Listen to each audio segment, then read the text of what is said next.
Hello everyone, I'm Randy Arrington and welcome to the third episode of Page Valley Livin'.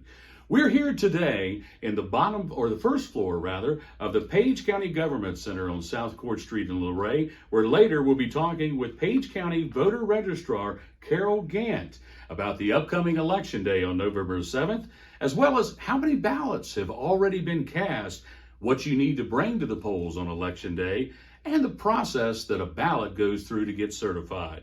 We're going to talk about all of that and more in just a few minutes. But first, before we go to headlines, let's talk a little bit about our sponsor, Luray Caverns. From well-lighted paved walkways, explore cathedral-sized rooms with ceilings 10 stories high and walk among huge chambers filled with towering stone columns. Come visit Geology's Hall of Fame, only at Luray Caverns. Visit them online at luraycaverns.com to plan your trip today. We are filming on Halloween, Tuesday, October 31st, but our third episode of Page Valley Living will be airing on Wednesday, November the 1st. And now for headlines, looking back at the week that was in the Page Valley. On Monday night, the Page County Board of Supervisors held a special meeting where there were only 3 issues on the agenda, but 2 of those got voted down and a third one goes to public hearing in December. First, the supervisors denied a request by Jeff Dingus for a special use permit to operate a special event venue on his property in an old refurbished barn. Complaints by multiple neighbors, many of them related to the applicant, drove concerns outlining numerous conditions that would have been attached to the permit if approved. 2 supervisors abstained from the 3-1 vote against the permit. Second, the supervisors voted 5-1 to not impose a 5-cent tax on each plastic bag used at retail stores across the county. The measure was aimed at helping control litter along the roadways and generate revenue for litter control. The county had already budgeted $350,000 in anticipated revenue for the current fiscal year before the tax was approved. However, County Administrator Amity Moeller said that the real estate tax is coming in higher than expected and should cover the loss. Thirdly, the Board of Supervisors set a public hearing for its next meeting on December 4th to hear public comment about proposed changes to the eligibility requirements for tax relief for the elderly and disabled program. The eligibility requirements have not been adjusted since 2006. The proposed changes are aimed at creating a new system that will allow for automatically adjusting for cost of living increases without having to return periodically to the Board of Supervisors for approval. Also on Monday night, 18 speakers approached and addressed the Page County School Board to show continued support for 2 Shenandoah Elementary School employees. Principal Corey Harlow and pre-K special needs instructor Chelsea Atkinson have been suspended in recent weeks. School officials are not revealing any details on the situation, but numerous parents, teachers, and students have sent out an emotional call at recent school board meetings for the return of both to Shenandoah Elementary as soon as possible. In the world of sports, the Luray Bulldogs had 5 members of an 8-person volleyball squad earn all district honors in the Bull Run. Seniors Gracie Embry and Summer Forder, along with junior Cadence Cave, all earned first-team honors, while sophomore Reese Fitton and junior Avery Jewell, along with Page County senior Faith Mason, were all selected for the all-district second team. Last Wednesday, Luray junior Davy Johnson won his 2nd straight Bull Run District cross-country title. He'll be joined by Luray's Wyatt Seal and Jacob Bowman, as well as Page County's Aaron Hensley and Asher Kite on November 1st in the Region 2B cross-country championships that will be hosted by Luray at Crispin Field. On the girls' side, regional qualifiers include Page County senior Summer Kite, who finished 5th at districts, as well as Luray's Carolina Wood and Page's Marion Cave and August Beatty. And finally, in sports this Friday night, it's the big game that everybody's been waiting for. Both Page and Luray have struggled in the football field this fall, but come into this big rivalry game with an identical 1-8 record. Both teams are hungry for a win. Make sure you get there early if you're going to find a parking spot at Buddy Comer Stadium. Kickoff is 7 p.m. Now coming up, coming up this weekend, Trackside Theater in downtown Luray is once again presenting 3 showings of the production Beauty and the Beast Bed and Breakfast at 7:30 p.m. on Friday and Saturday, November 3rd and 4th, and a 3 p.m. matinee on Sunday, November 5th. And it's also the last weekend for Darkwood Manor. If you haven't been, you got to go. The performance-driven haunted attraction in Luray will be offering tours with only one member, and each group is going to get a glow stick, and all their lights in the halls are going to be turned off. So enjoy that final weekend. And now let's turn our attention back to Carol Gaunt and the folks here in the voter registrar's office. You folks got a big day coming up next Tuesday. We sure do. Excuse me. We anticipate it and find a little dread in it too. Well, I know y'all have been working hard to get ready for it. Now, how many years have you held this position? I've been here for 16 years. 16 years. So you started in, I'm going to check your math. Well, technically I started in 83. Okay. Did part-time for 7 years and then left, and then came back in 2007. Okay, 2007. So that is quite a while. So you have seen quite a bit. How many poll workers do you think you're going to need at these 5 precincts on November 7th?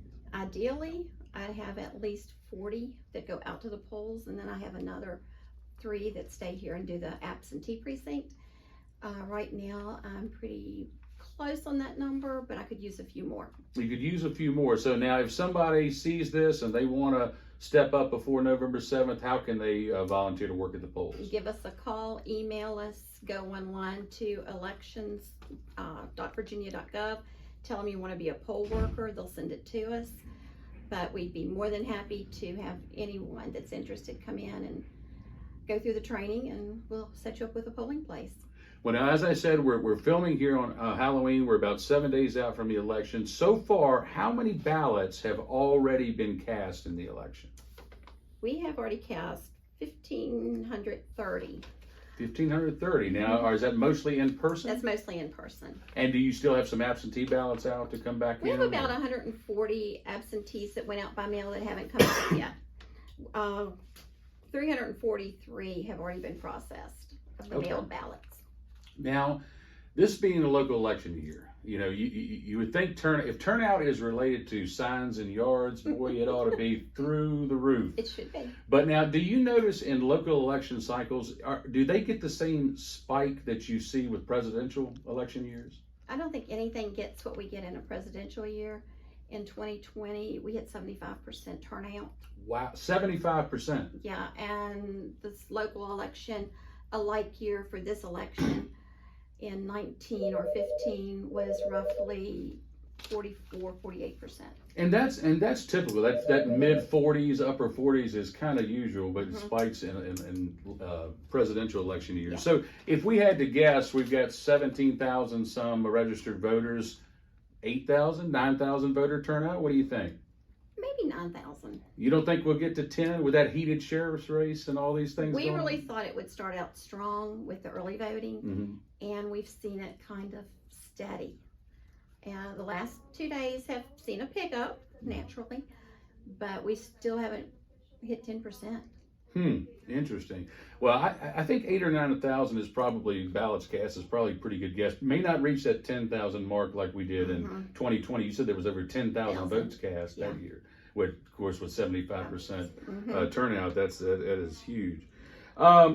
Now, what do voters need to remember when they go to the polls on election day? What do they need to bring with them? Their ID? Number 1, bring your ID, driver's license, voter registration card, any government issued ID. It doesn't have to be a photo ID. It does not have to be a photo ID. Okay, all right. And if you can't find any of those things, we have a whole list. It could be your student ID.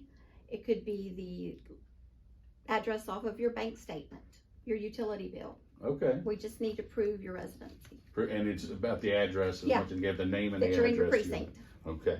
Now, early voting, as we talked about, going to run through Saturday, November the 4th. Is that right? That's the Saturday before Election Day, this Saturday. At 5 p.m. At 5 p.m. And people can vote right here at the government building, 103, I believe, South Court Street. Yes. They can come around back. Now, if they need help, tell them about that in the parking lot. Absolutely. We have a large sign posted in the back lot with our phone number on it. And all you have to do is pull in, park, call us, and we'll come out, get your ID, and bring you a ballot. Okay. Well, that is what I call curbside service And there. I like that.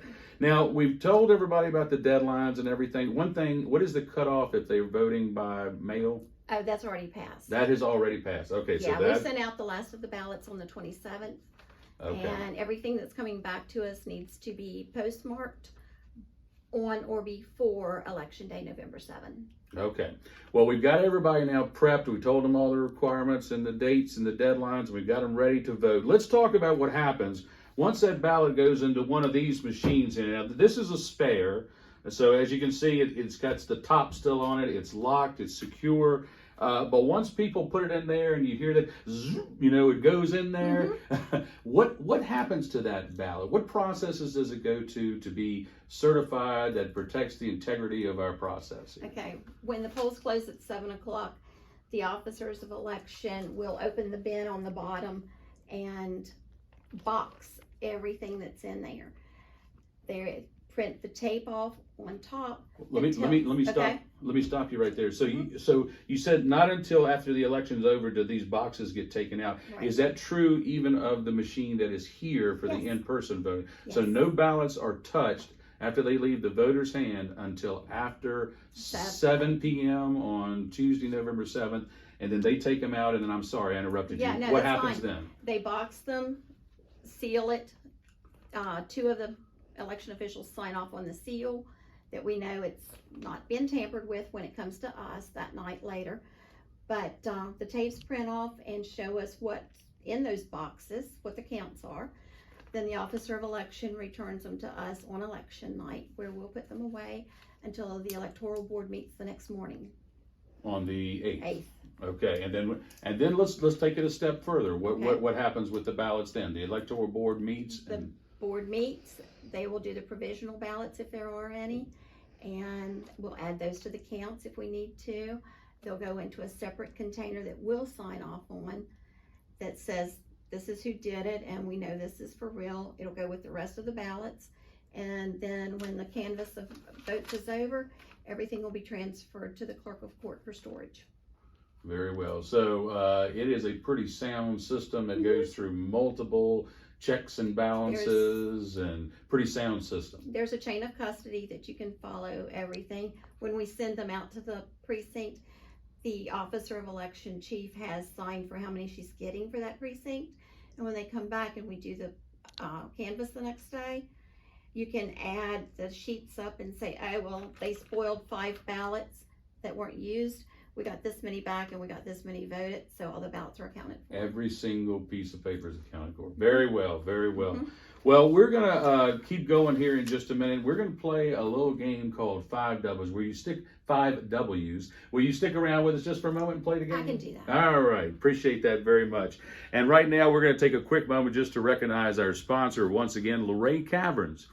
The Smithsonian Institution once said, quote, "It is safe to say that there is probably no other cave in the world more completely and profusely decorated than that of Luray. Come see Mother Nature showing off only at Luray Caverns. Visit them online at luraycaverns.com to plan your trip today."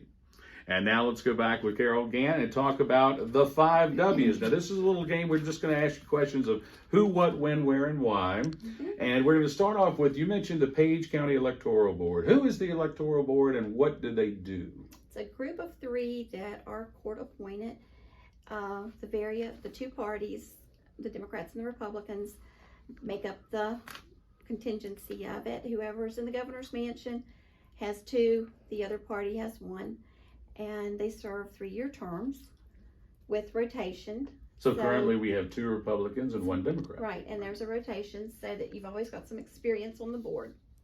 And they cycle on and off, or they can get reappointed. The appointments are requested by the party chairs and the committees that they form. And what is their primary function? Their function is to oversee everything that's going on with the election process and to certify the vote. Okay.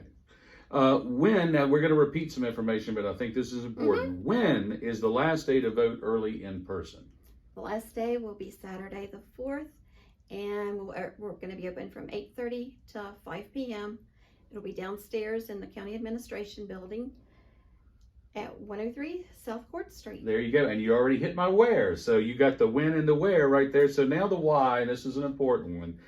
Why is it important to vote and participate in this process? So many people feel that sometimes their vote doesn't matter. What would you say to them? that among the stats and everything I've looked at and just some little pieces of fact, we would be speaking German right now if it weren't for one vote that we speak English. So one vote's very valuable.